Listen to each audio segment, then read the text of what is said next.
Hello बच्चों, कैसे हो आप सब। तो आज का जो हमारा सेशन है वो मैंने आपको जैसे बताया था, न्यूमेरिकल्स हम करेंगे डायमेंशनल एनालिसिस पे। तो चलिए शुरू करते हैं, है ना। जो तो पहला क्वेश्चन जो हमारा है, right the dimensional formula for the intensity of radiation. Intensity of radiation की अगर मैं बात करूं, intensity of intensity of radiation, तो सबसे पहले हमें उसका क्या पता होना चाहिए, फॉर्मूला, है ना। तो ये क्या हो गया, radiation energy upon area into time. तो ये किसका फॉर्मूला हो गया, रेडिएशन, इंटेंसिटी ऑफ रेडिएशन। ठीक है, अब मुझे इसका डायमेंशनल फॉर्मूला निकालना है। ठीक, आई से हम इसको डिनोट करते हैं इंटेंसिटी ऑफ रेडिएशन को। तो हमें मालूम है एनर्जी का, हमने निकाला था पहले, क्या निकाला था, ml स्क्वायर T-2। ठीक है, यही हमने एनर्जी का फॉर्मूला निकाला था। मुझे उम्मीद है आपको याद होगा। एरिया क्या होता है, एल स्क्वायर, और टाइम का टी। तो क्या हो गया dimensional formula intensity of radiation का। ये एल स्क्वायर से ये एल स्क्वायर गया, ये अगर ऊपर गया तो मेरे पास बचा क्या, एम टी, और ये ऊपर चला गया तो -2 -1, है ना। तो ये क्या हो गया, M T -3। Is it clear, या मैं इसको ऐसे लिख सकता हूँ, m1 L0 T-3। तो ये मेरा किसका डायमेंशनल फॉर्मूला हो गया, जब मुझे क्या पूछा था, dimensional formula for the intensity of radiation. ठीक है, चलिए तो अब हम नेक्स्ट क्वेश्चन करते हैं। ठीक है,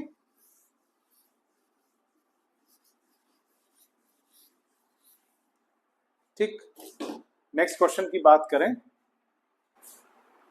तो ये क्वेश्चन हमारा, इस क्वेश्चन को देख के हमें क्या समझ में आता है, कोई हमें एक इक्वेशन दी है, क्या है, the equation of state of some gases can be expressed as P plus Q upon P plus A upon, sorry A है ये, P plus A upon V square, V minus V is equal to RT।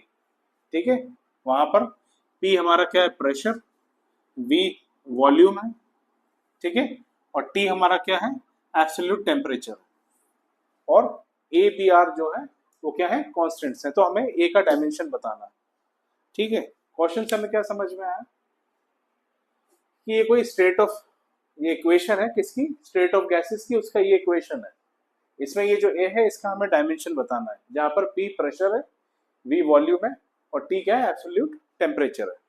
तो हम जब बोलते हैं, एक इस equation की मैं बात करता हूं मैं, तो हमें ये समझ में आता है, जब भी डायमेंशन हमने पढ़ा था ना, according to principle of homogeneity, principle of homogeneity, ठीक है, इसकी अगर ये दोनों ऐड या सब्ट्रैक्ट हो रहे हैं तो इसका और इसका डायमेंशन और यूनिट कैसा होगा, सेम होगा।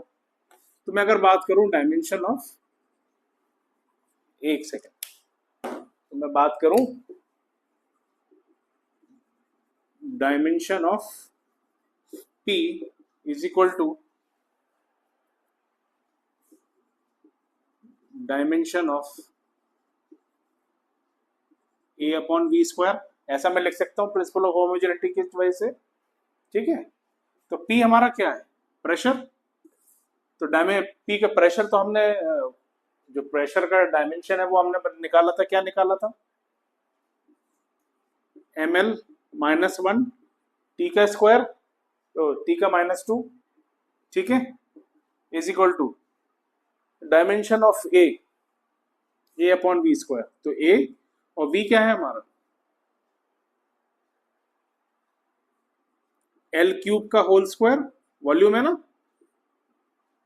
इज इट क्लियर, तो यहां से हम A निकाल सकते हैं, कैसे निकलेगा ए? अगर ए की मैं बात कर लूं, है ना, कैसे निकलेगा?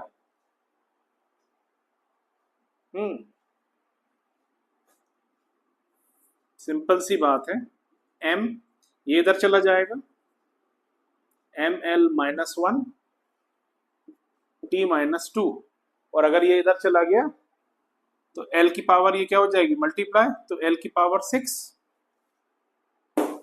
ठीक है, क्या लिख सकता हूं मैं ए की वैल्यू को, एम ये एल 6 है, माइनस वन और 6 माइनस वन, एल की power 5 T minus to. Is it clear? तो ये हमारा डायमेंशन आ गया। तो इस तरीके के कुछ क्वेश्चंस डायमेंशनल एनालिसिस के आते हैं। ठीक है, नेक्स्ट क्वेश्चन पे जाएं हम लोग। तो चलिए, ये एक और क्वेश्चन है,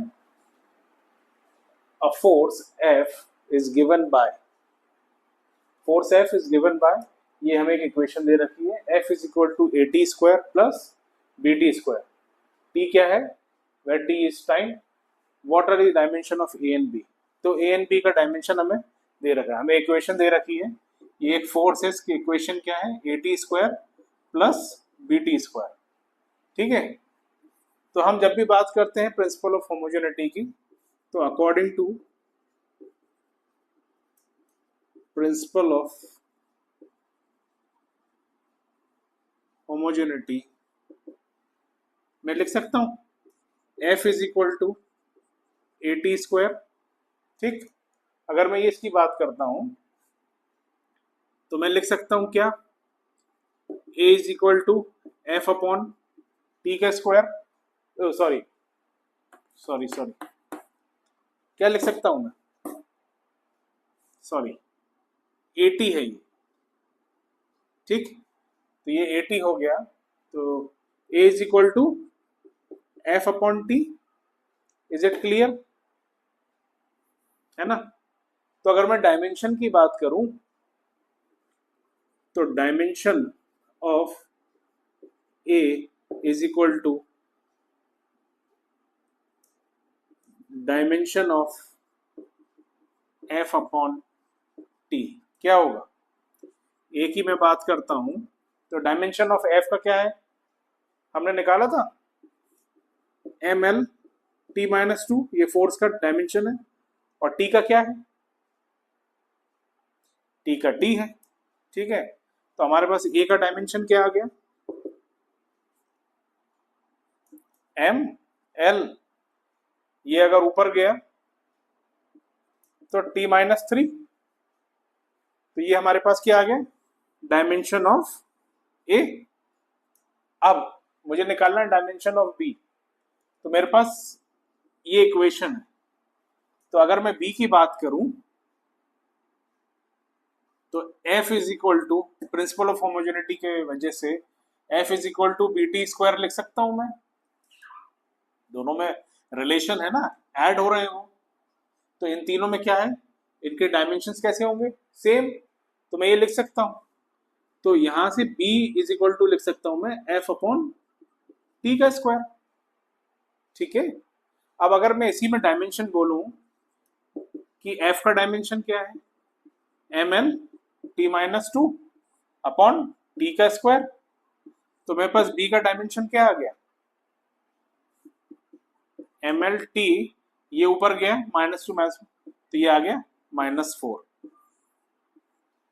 इज इट क्लियर? तो ये हमारा ए और बी का डायमेंशन निकल गया।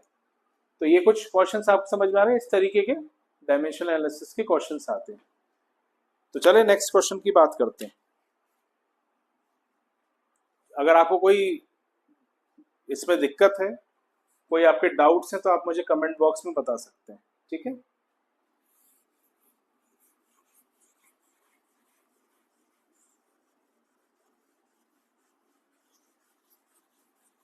चलिए next question,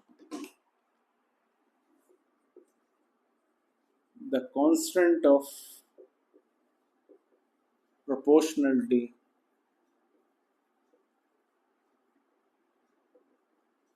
constant of proportionality क्या है, 1/4 pi sigma 0 in Coulomb's law.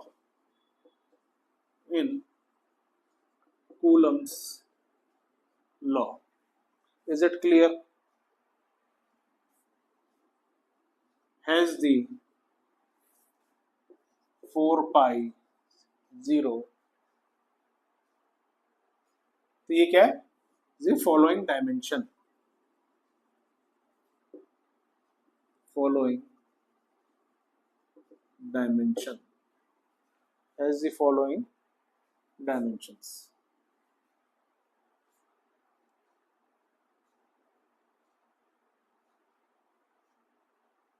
तो कैसे निकलेगा? Constant of proportionality columns law में हमें ये दे रखा है, has the 4 pi sigma 0 following dimensions है उसके पास।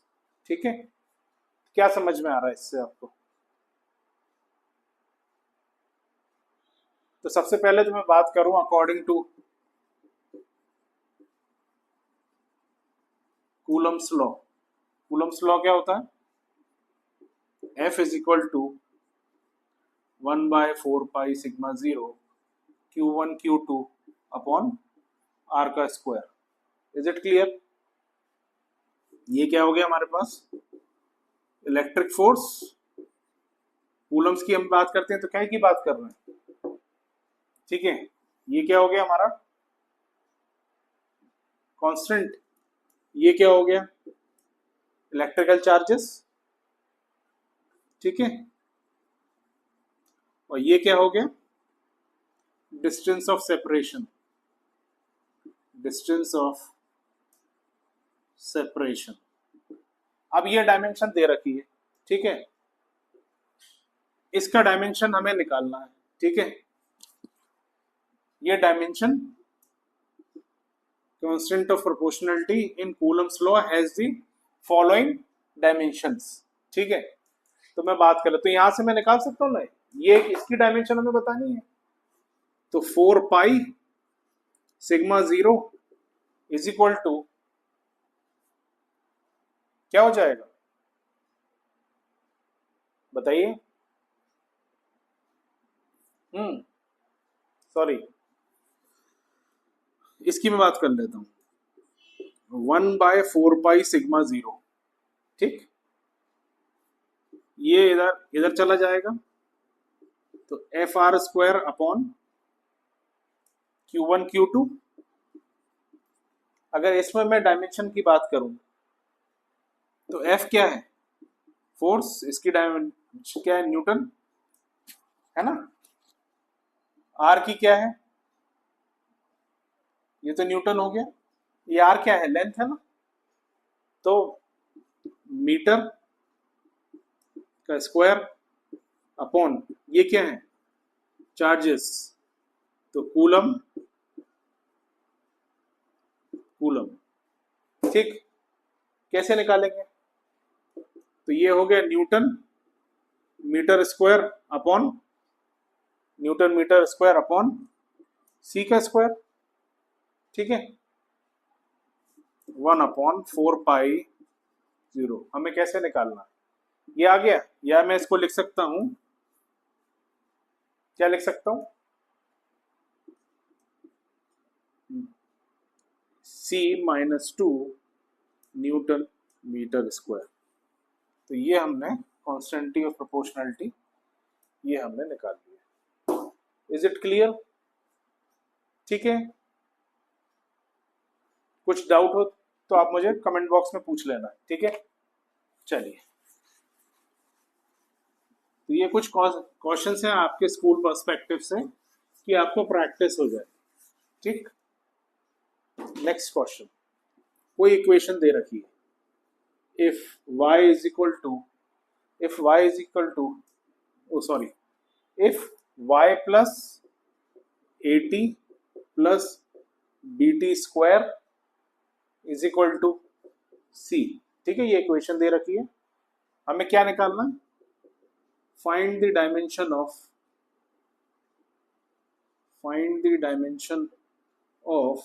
a b and c। यहां तक बात समझ में आई? Where y is distance, y is distance and t is time.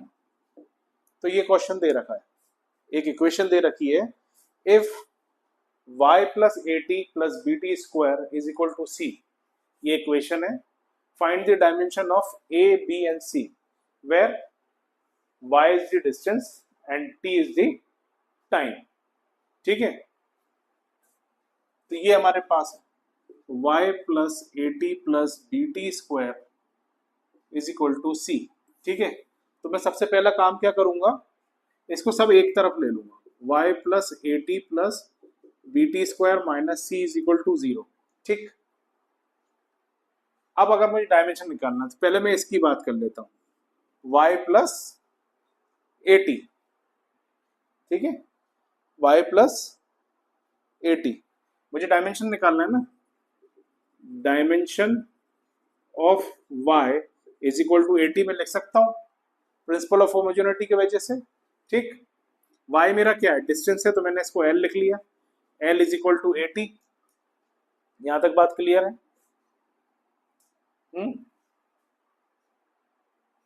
यहां तक बात क्लियर है? चलिए, ए टी. ठीक, इसको कैपिटल टी कर लीजिए, बी टी स्क्वायर. ठीक है, ठीक, तो यहां से मेरा ए निकल जाएगा, ए क्या आ जाएगा, एल अपॉन टी, और मैं इसको क्या लिख सकता हूं, एल टी माइनस 1. तो मेरे पास ए की वैल्यू आ गई. इसी तरह अगर डायमेंशन ऑफ y, ये वाला इक्वेशन ले लूं, y और बी टी ले लूं, तो क्या हो जाएगा, dimension of y is equal to B T square. ठीक, y क्या है मेरा, डिस्टेंस, मैंने l ले लिया. ठीक, यहां तक क्लियर है? B T square, B T square. तो अगर मैं b की बात करूं डायमेंशन की, तो क्या आ गया मेरे पास, l अपॉन टी स्क्वायर. ठीक है, या इसको मैं लिख सकता हूं एल टी माइनस 2. तो ये किसका डायमेंशन आ गया, b का. अब हमें निकालना था a और b, हमने निकाल लिया, और c का. तो c कैसे निकालेंगे, c कैसे निकालेंगे बताइए. अब आप बोलोगे कि आपने यही क्यों लिया, ये दोनों क्यों नहीं लिया. चलिए इसको भी निकाल लेते हैं, A T plus B T square, है ना, ये सॉरी, इन दोनों को ले लेते हैं, A T is equal to B T square. इससे क्या निकलेगा बताइए, इससे निकलेगा नहीं निकलेगा बी. ए हमारे पास क्या था, एल टी माइनस 1, और ये टी की पावर 1. ठीक है, बी टी स्क्वायर. ठीक है, तो b की वैल्यू क्या हो गई, एल टी माइनस 1 टी की पावर 1 अपॉन टी स्क्वायर. ठीक, तो ये क्या हो गया मेरे पास, एल टी माइनस 1 प्लस 1, क्या हो गया बताइए.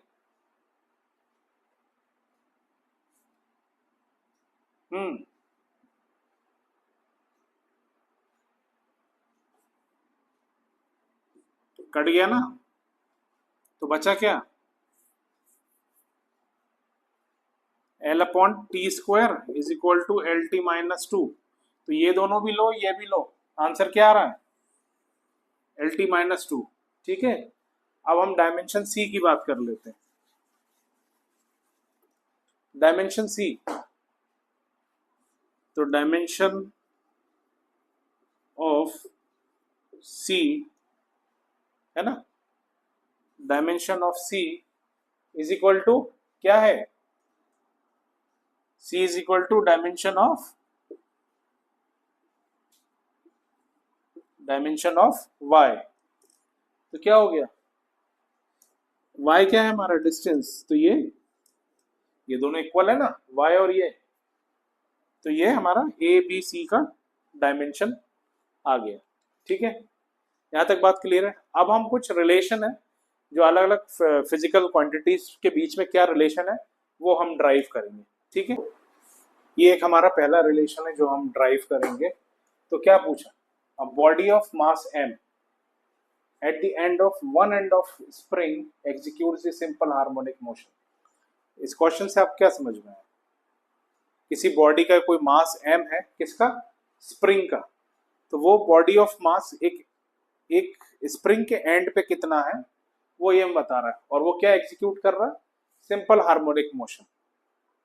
सिंपल हार्मोनिक मोशन से हम बात करते हैं कोई भी एक पीरियोडिक, जैसे पेंडुलम है, तो वो एक बार ऐसे पेंडुलम जो अपना पूरा मोशन कंप्लीट करके आता है उसको हम सिंपल हार्मोनिक मोशन बोलते हैं। तो इसमें हमें एक रिलेशन बताना है। रिलेशन हमें दिया है t is equal to 2 pi m upon k, where k is ये क्या है, इनकरेक्ट है, where k is the force constant of the spring. तो हमें इसका करेक्ट रिलेशन बताना है और ये प्रूफ करना है कि ये इनकरेक्ट रिलेशन है। ठीक है, तो हम मान लेते हैं ये एक LHS है, ठीक है, T और RHS क्या है हमारे पास, 2 पाई m अपॉन k। ठीक है, अगर मैं इसकी बात करूं तो ये m और k क्या होता है, k होता है force upon length, force upon length. Force का होता है ml t-2 और ये लेंथ, तो k की वैल्यू हमारे पास क्या आ गई, m t की पावर 2, सॉरी,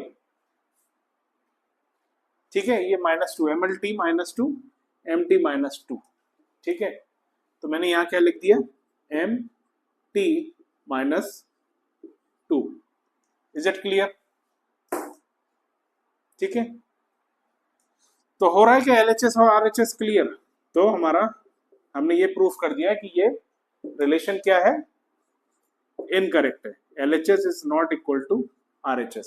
अब उसमें हमें ये भी बताना है कि करेक्ट रिलेशन क्या है। ठीक है, तो अगर मुझे करेक्ट रिलेशन बताना है तो मैं एक इक्वेशन लेनी पड़ेगी। Suppose t is equal to k m की पावर a, ठीक है, m की पावर a k की पावर b। ये इक्वेशन मैंने सपोज कर ली।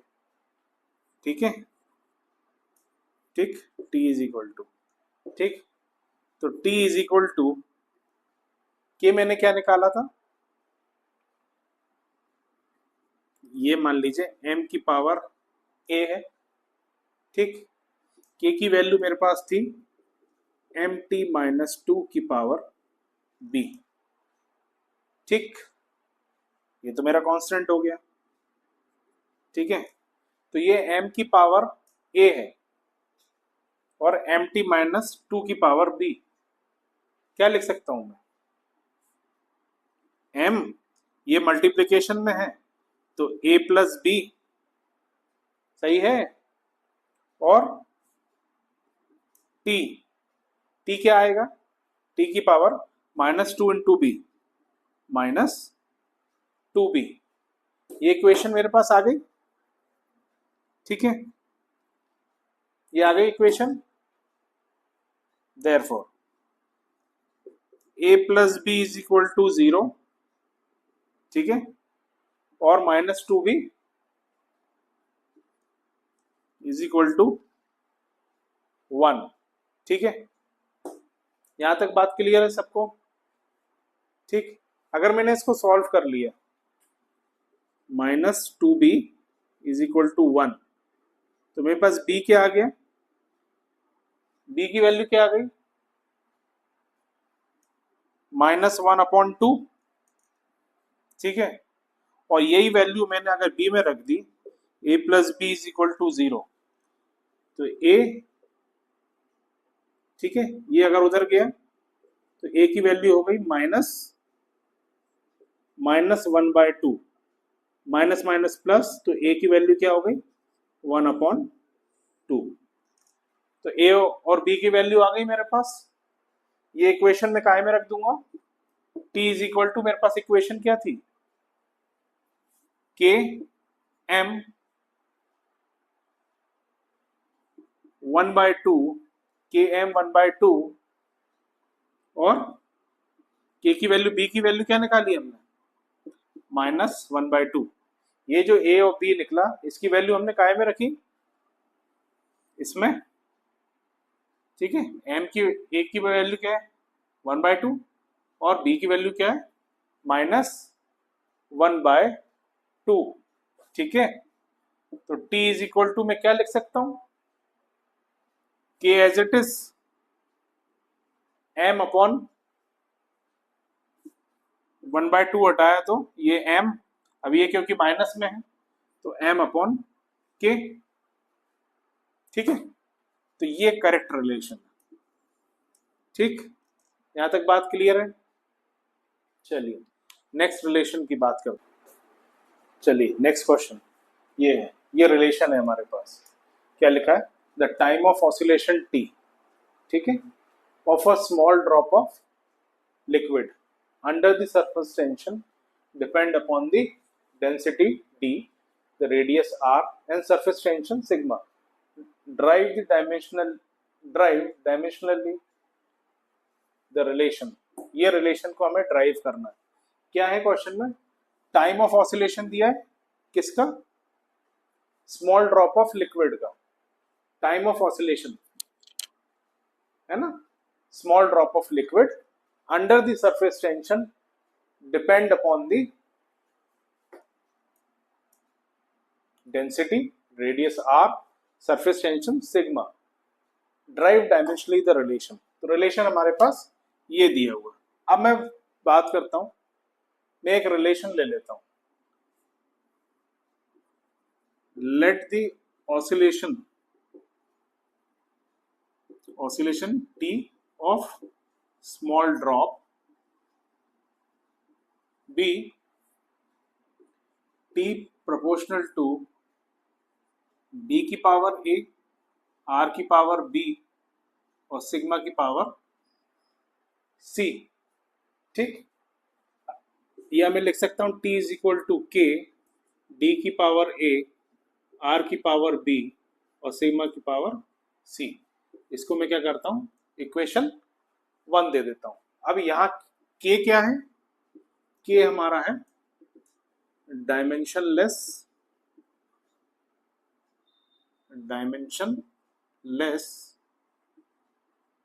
Constant. Is it clear now, ठीक, यहां तक बात समझ में आई। अब इसके मैं डायमेंशंस निकाल लेता हूं, ठीक। इसके अगर डायमेंशन की बात करूं तो dimension of t is equal to dimension of d, क्या है हमारे पास, डेंसिटी।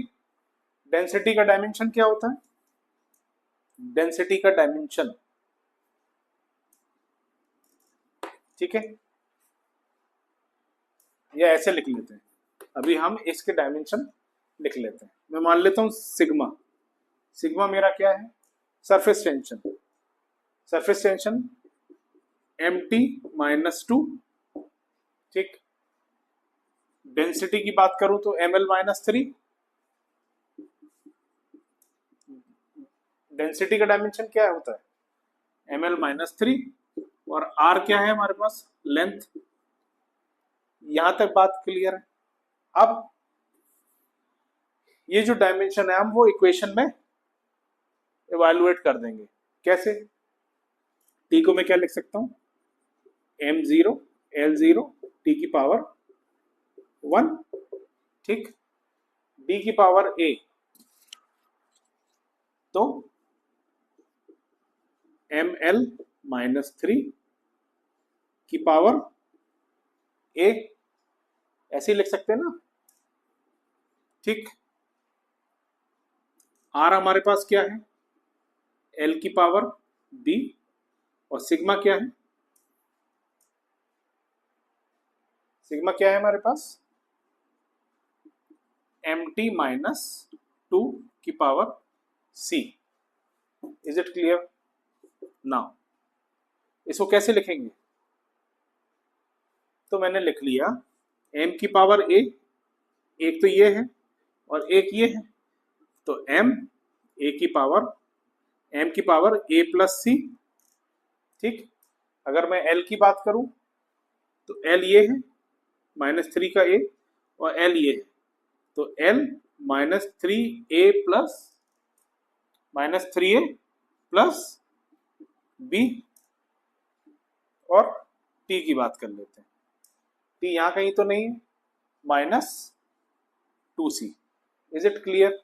यहां तक बात समझ में आई? ठीक है ना, इक्वेटिंग द डायमेंशंस ऑफ इसके डायमेंशंस ऑफ MLT। ठीक है,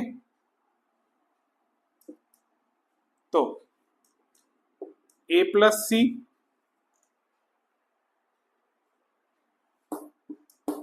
सी इज इक्वल टू 0। ठीक है,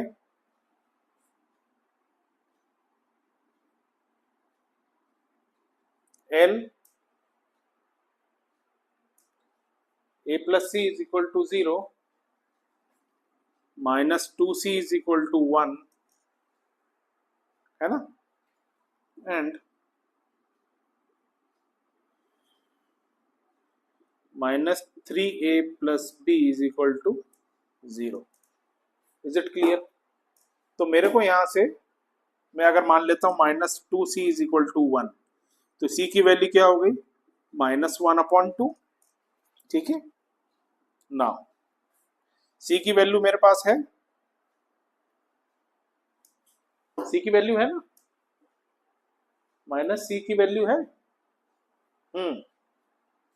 अब मैं इक्वेशन ले लेता हूं, c की वैल्यू मेरे पास है, तो a की वैल्यू निकल सकती है a प्लस -1/2/0। अगर मैंने इसको वहां यहां भेज दिया 0 के बाहर, तो ये माइनस से प्लस में हो जाएगा, तो a की वैल्यू क्या हो गई मेरे पास? 1/2। ठीक, अब c की वैल्यू है और a की वैल्यू मेरे पास है ना, a की वैल्यू से हम b की वैल्यू निकाल सकते हैं, -3a plus b is equal to 0।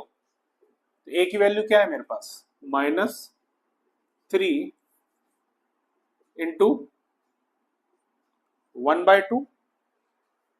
ठीक है, लो, वो मेरे से गलती हो गई, ये b इज इक्वल टू गलत लिख दिया था, इसको मैंने उधर किया तो ये क्या आया? 3 आया, सॉरी वो गलती हो गई, b is equal to 3 into 1/2, तो b की वैल्यू क्या हो गई? 3/2। तो ये हमारे पास ए बी सी की वैल्यू आ गई। ठीक है, हम अब हमारे पास जो इक्वेशन थी, इक्वेशन क्या थी हमारे पास? इसको मैं पहले रब कर देता हूं। ठीक है, यहां तक समझ में आई बात?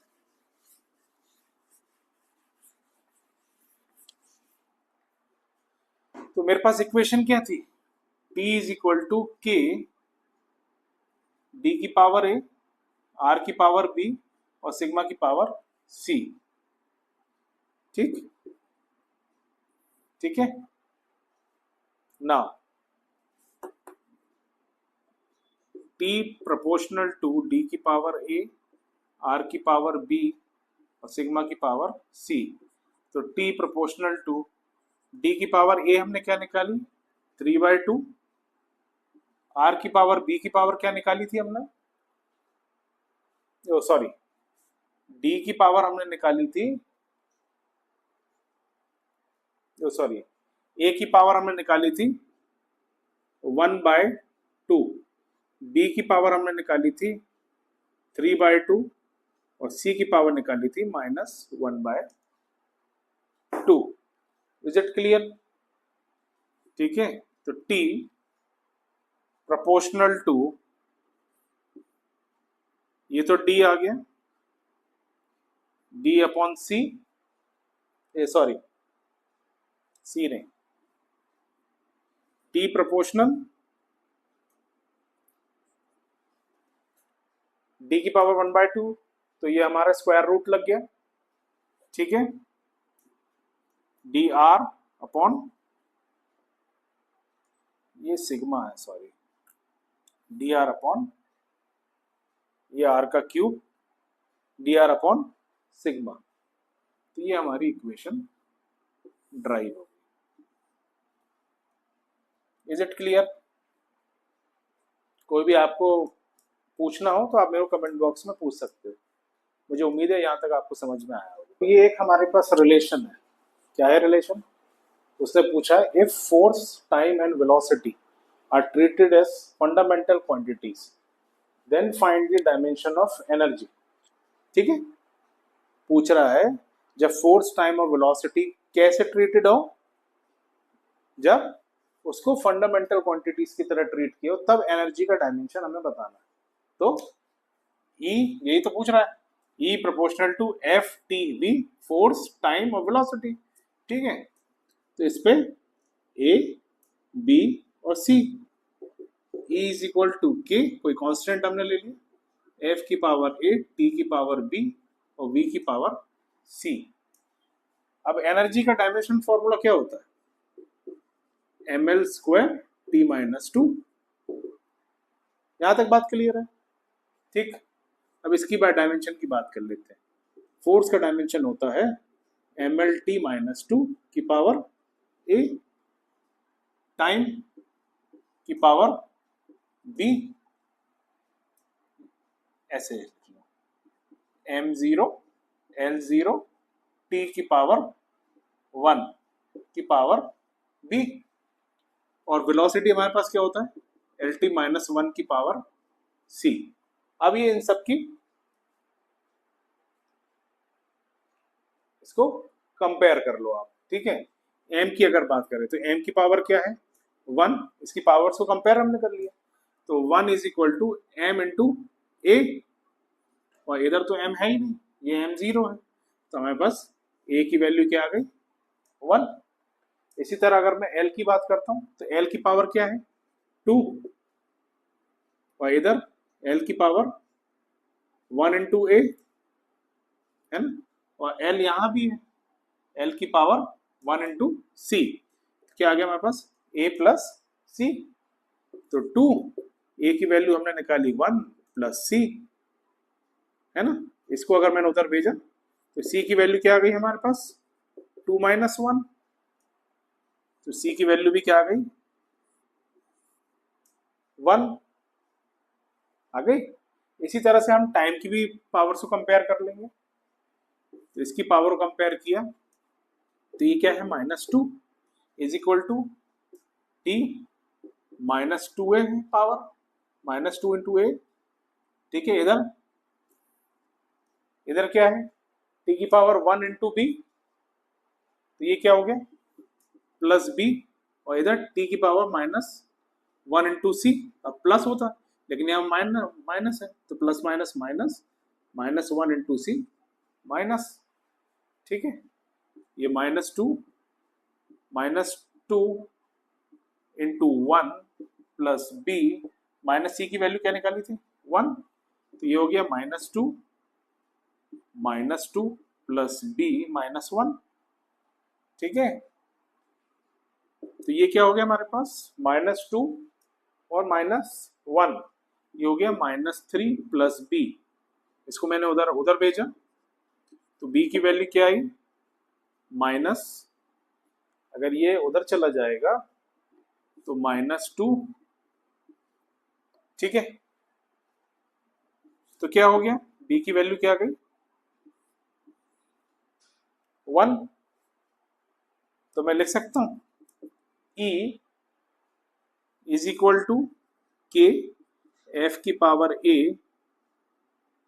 t की पावर b, v की पावर c, और ऐसे लिख सकता हूं E इज इक्वल टू के, एफ की पावर 1, t की पावर 1, v की पावर 1। तो ये जो हमारा रिलेशन है ये क्या हो गया? हमने ड्राइव कर लिया, डायमेंशन बता दी उसकी, ठीक है। तो ये क्या हो गई, इसकी डायमेंशन हो गई।